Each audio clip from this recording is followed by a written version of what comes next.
I'm Scott Davis, and I'm going to be talking to you about Infinio and Infinio 2.0, and I'm really glad to be here at Tech Field Day and letting Steve give me a wonderful picture of what San Francisco's startup incubator looks like. This is pretty interesting.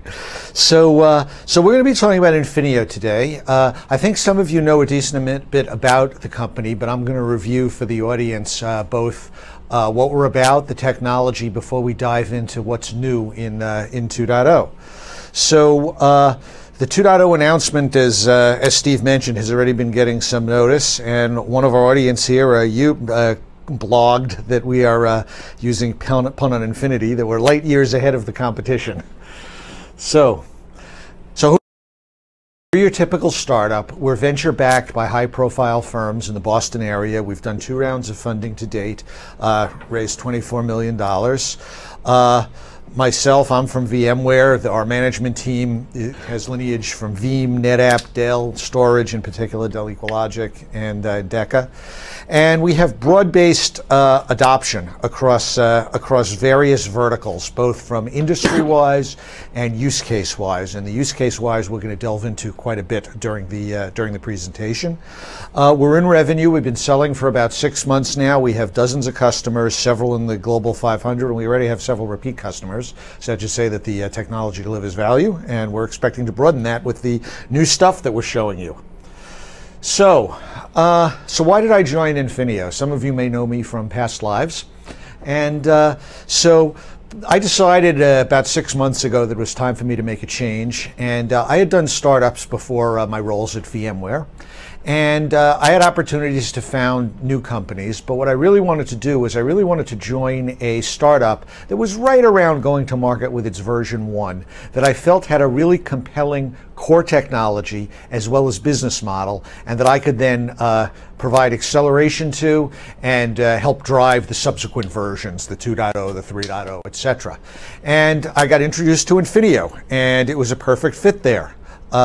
Infinio has a couple of key compelling aspects. First one is that it's really a disruptive business model for storage. It's downloadable software enabling value-added functionality for existing arrays. Not only is it downloadable, more importantly, it doesn't change the on-disk format. Okay, you don't have to migrate data into Infinio. It sits in front of your existing storage. It accelerates any workload for that particular storage. And if you want to remove it, it's just as easy. And that's a pretty both sticky and compelling frictionless model. The second attribute that we're going to talk about in gory detail, because I'm going to show you how it works today, and is the core directory structure. The way that the software is laid out in a scale-out manner and interfaces with your system is ideal for adding functionality beyond caching. So, I know a lot of you are experts in the field, but I'm going to talk a little bit about some of the drivers here. There's a bunch of disruptions going on in storage, and it's kind of amazing. When I was chief storage architect at VMware, storage was pretty staid.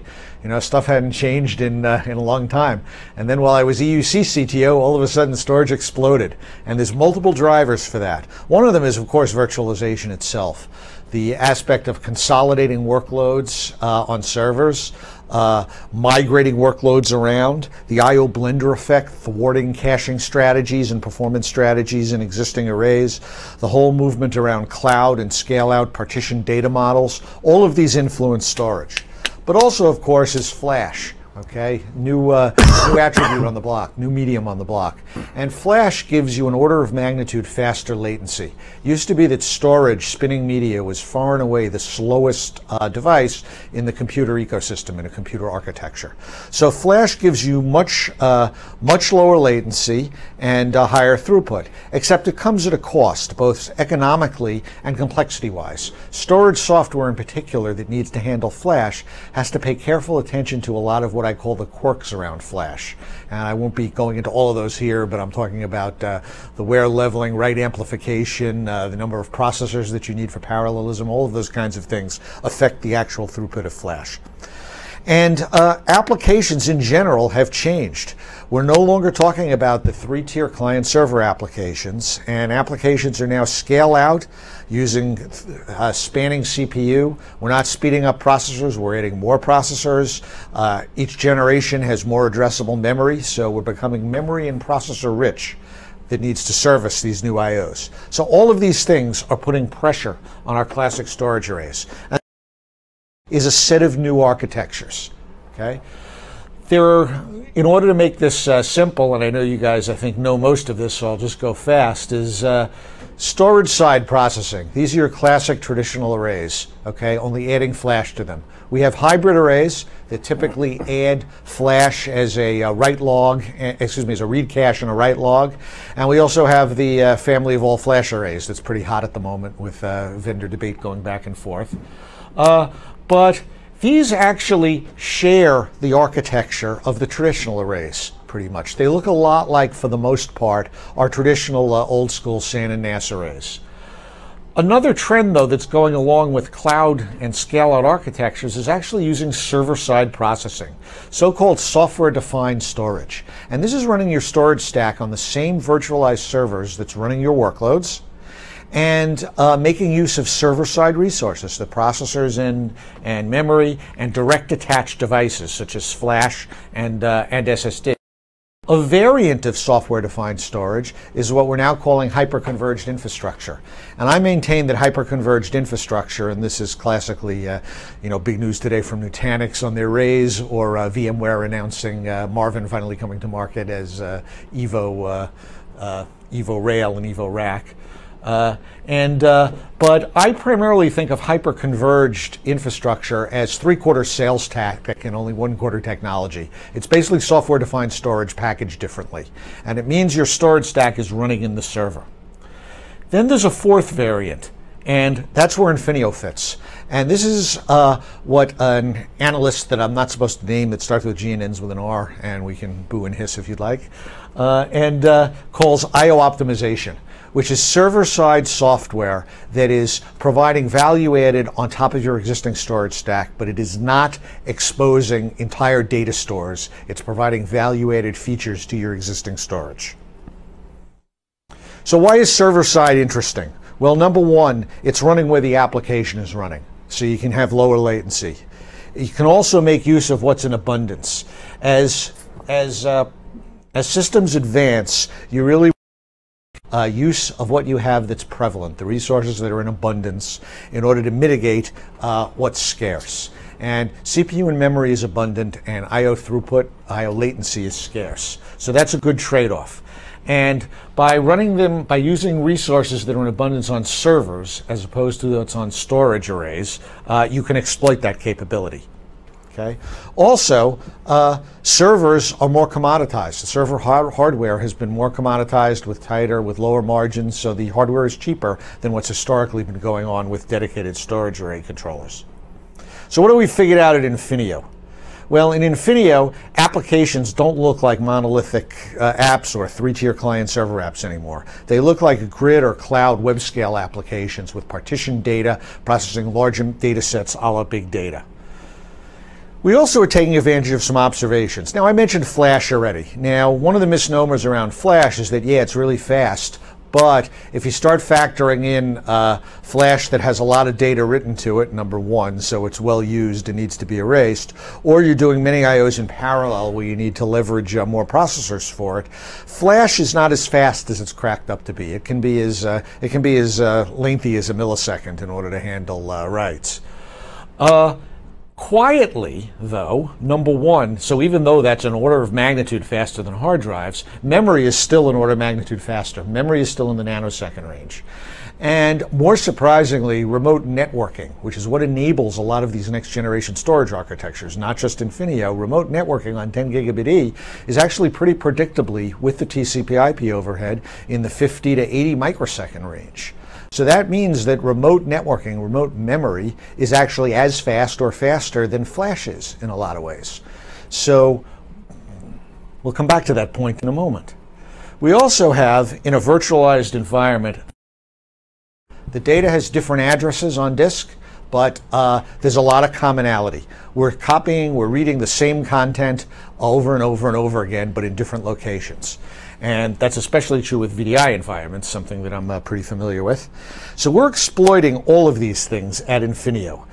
And what we are doing here is we have created a server-side cache that's both distributed, leveling, scale out, okay, evenly leveled, distributed across an vSphere cluster, and deduplicated. And let's talk a little bit about that. So Infinio is, our server-side cache is the only really, what I'd maintain is the only truly scale-out performance layer for running on the server side for storage systems. And we use this unique content-based approach. You're going to hear me use that term multiple times. It means that we are both deduplicating our cache, and we're also using a content-based approach in order to address where content is in the cache. And that's part of the secret sauce of how this works that I'm going to delve into in depth. And this makes us less than half the cost of our nearest competitors with this architecture. So what's Infinio look like? Well, Infinio today, and we'll talk about the 2.0 architecture in a few minutes, but it runs coincident with each hypervisor, with each ESX server. Our cache VM runs on each node in the ESX cluster. And our customers see anywhere between 65 to 85% of reads offloaded from these storage systems. That's a big hit rate, and that's due to this content-based architecture. Okay. Did you say I'm sorry, did you say the cache server runs on each ESX node or per cluster? So it's a cluster-wide cache, but an element of our cache is running as a VSA, a virtual appliance, on each node in the cluster. Okay. Okay? So it's a distributed, coordinated cache running on each side. And as one of our advisors, Enrico Signoretti, commented on, what today is only a caching layer can easily evolve to being a truly vendor-agnostic abstraction layer for storage. And that's where we're going here. I didn't join Infinio to build just I like that. Okay. I knew there was a reason why we quoted you. Nice to meet you in person, since I talked to you offline before. So amazing how we know people and we've never met them in person, you know? So anyway, so we can turn Infinio into a platform for additional services. One such thing that I get asked about is today, Infinio is a read cache, okay? Now we handle write data, of course, but it's right through today. I do get asked about write-back and write-back technologies, and we will certainly address that in time. But I wanted to start by saying that writes, as you'll see, write-back, are fairly complex to handle with today's technologies and apply to limited specific workloads relative to the application. So while we intend to handle that in the future, we're getting great traction without that yet today. And there's some hardware advances that I'll talk about too that are coming that influence that quite a bit. So I'm going to delve into, on this one slide, a deep aspect of our technology, because then I'm going to be able to use this to frame a lot of benefits that we have from this elegant design. Okay? So Infinio is not one index lookup mechanism. It's actually got a two-level hierarchical approach. On each node, each ESX server in the cache, there is a local mapping table or directory.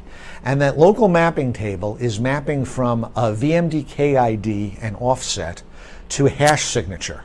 That is a local-only data structure. It's only on the ESX server that you're currently running on. Secondly, there is a distributed global cache, and that global cache is indexed by those SHA-1 hash signatures that were calculated in the other half of the directory. And they index the content if it is currently in the cache.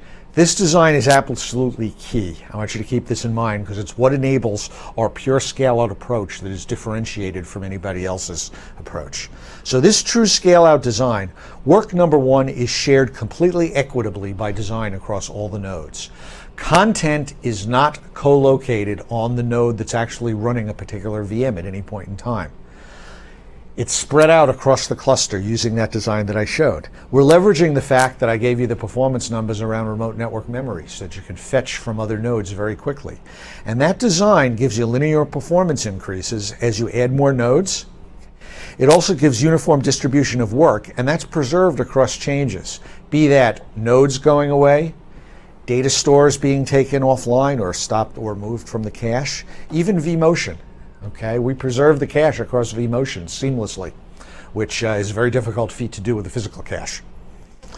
So, and the cacheable contents are accessible across all nodes. Now, I make a bullet item there that might be, it might raise some eyebrows. The cache consistency is actually built in because it is with this design, which is why I showed you the layout of the structures to begin with. Typically in a distributed cache, writes are difficult to get right to maintain consistency. Now, all of our processing for maintaining the cache is asynchronous in nature, so it's not in line with I/O requests, reads and writes, except for one operation. The one operation is when a write comes in, you have to invalidate that data if it's in a cache. And traditional caches, that means you really have to invalidate it across a distributed cache.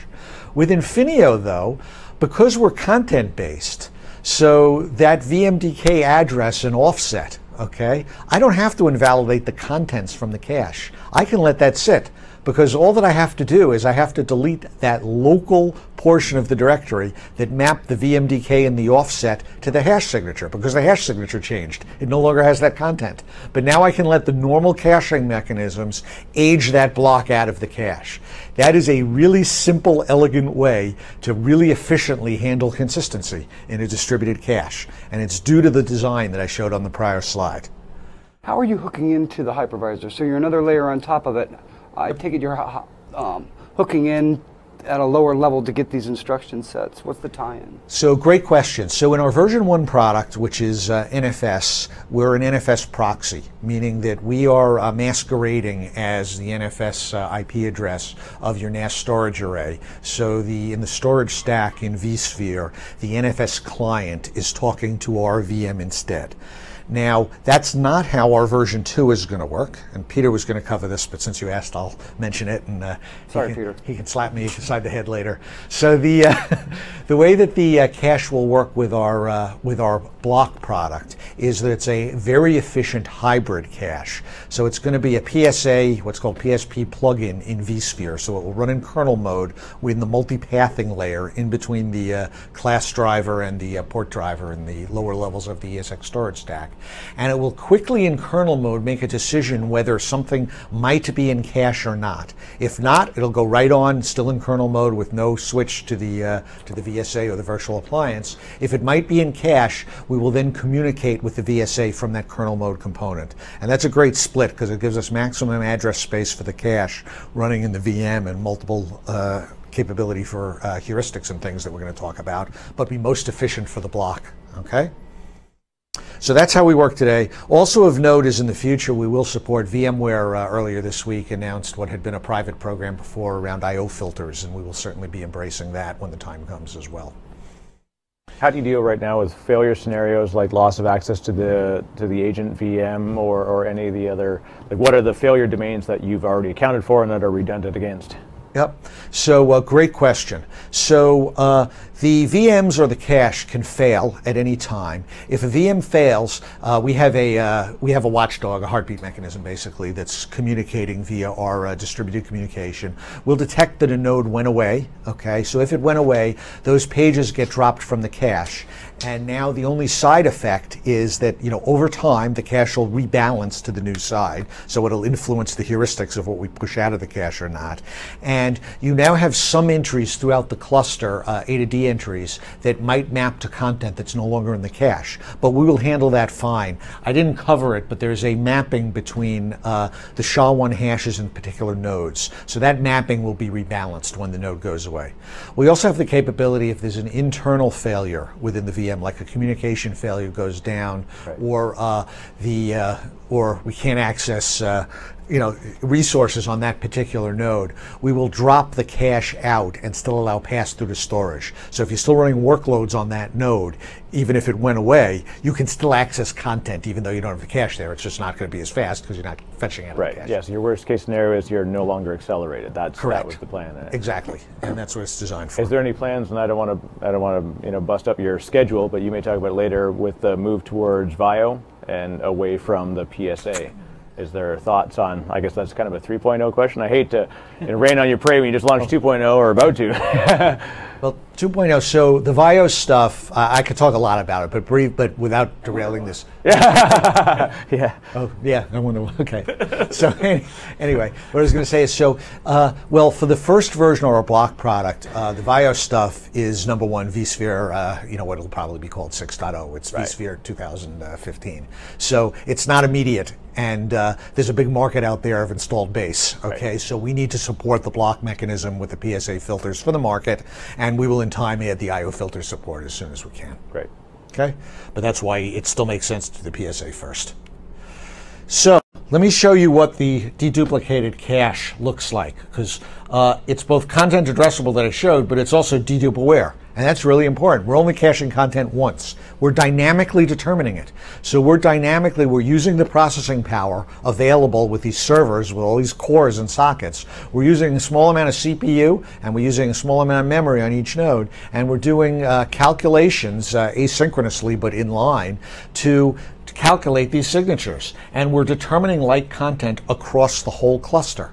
And when something is like content, it's stored once and only once in the cluster. And that gives us a much higher, much larger effective cache, as Peter's going to demonstrate to you, than you'd get from just a physically addressed cache. So the cache is both dedupable and content addressable. And this spans the whole cluster, and it's calculated dynamically. When you say small in size, can you define that? So today, our cache is 8 gigabytes. Okay, per node. We've added cache resizing with some dynamic enhancements in 2.0 that Peter's going to talk about, and I won't steal his thunder on this one. Okay, and so it's 8 gigabytes dedicated on each node, and with the cache resizing, you can increase that or decrease it as you see fit. But it's a cluster-wide cache that then will get anywhere from 5:1 or more dedupe ratio, depending on the workload. And resources, CPU and memory of the nodes? It's 8 gigabytes. For the cache, and it's a VSA VM. It dedicates 2 cores to the VM. Okay.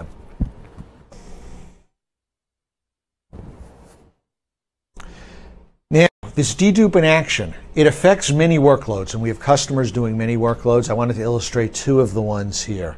VDI is a fabulous workload for this type of cache. Okay.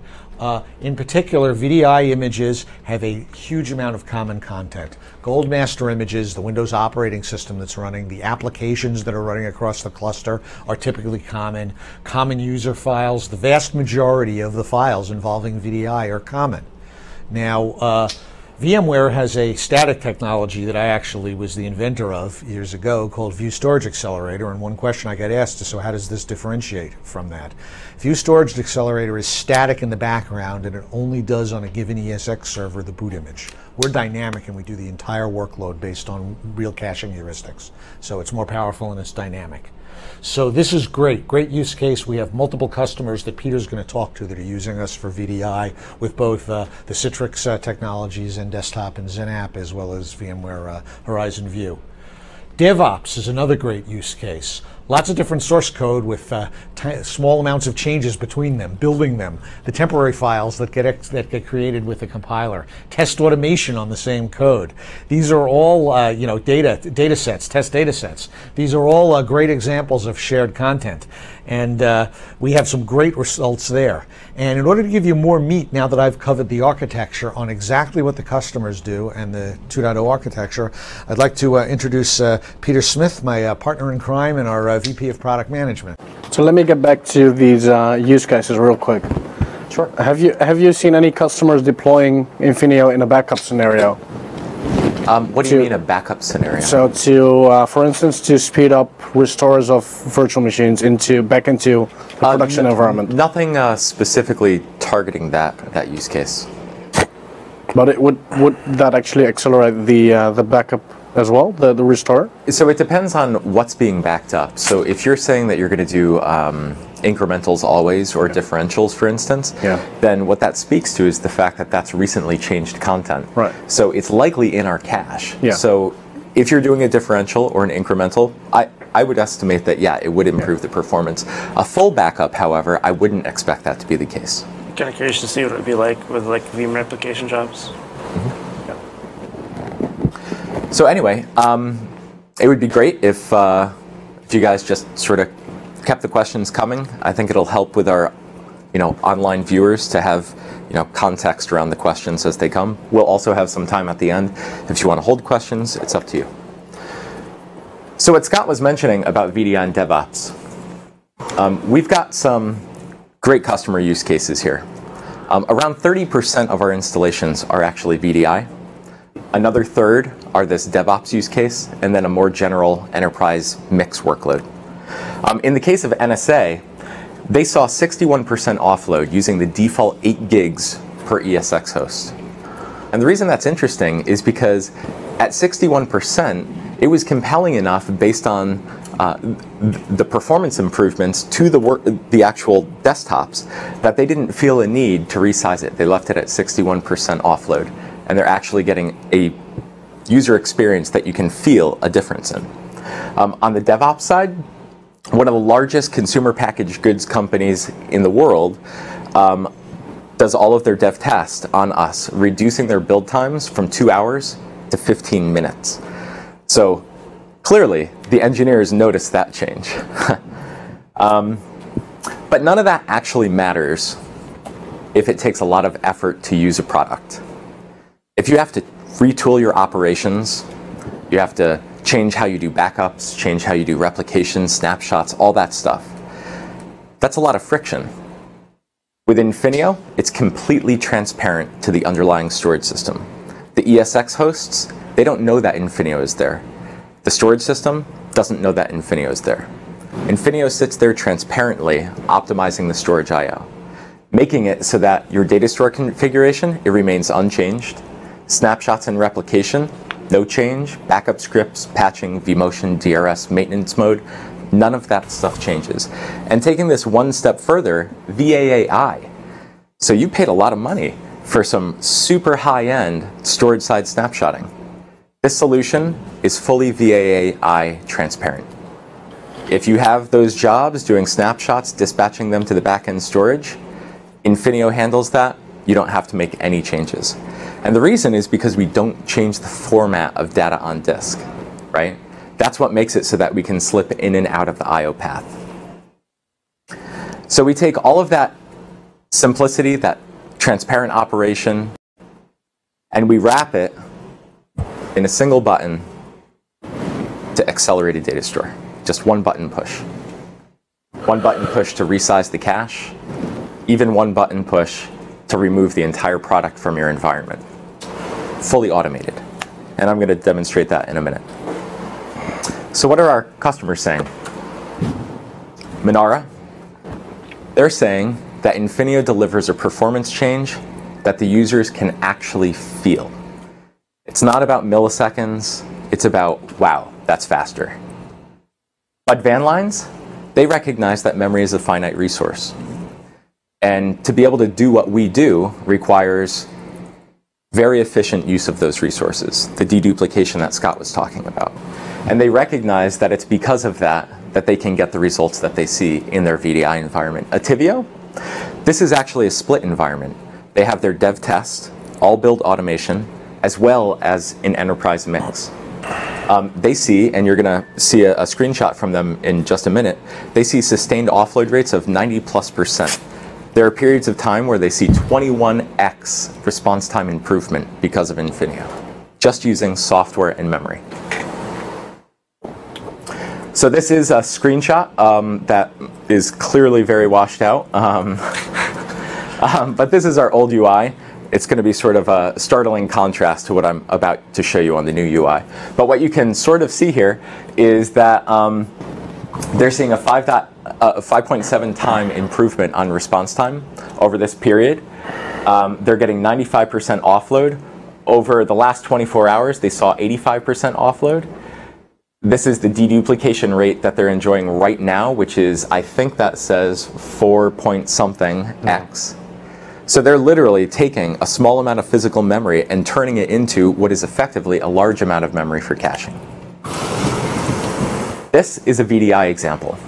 Again, apologies for the washed out. What we're looking at here is steady state. What we're looking at here is peak load in that environment, same environment. So under steady state, they're seeing 62% of I/O requests offloaded from the storage system.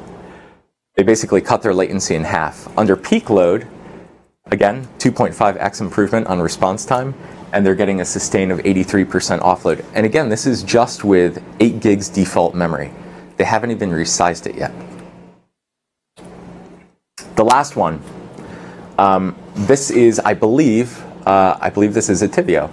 And they've got a 9.5x improvement on response time, 93% more or less sustained offload. This is for their build automation environment.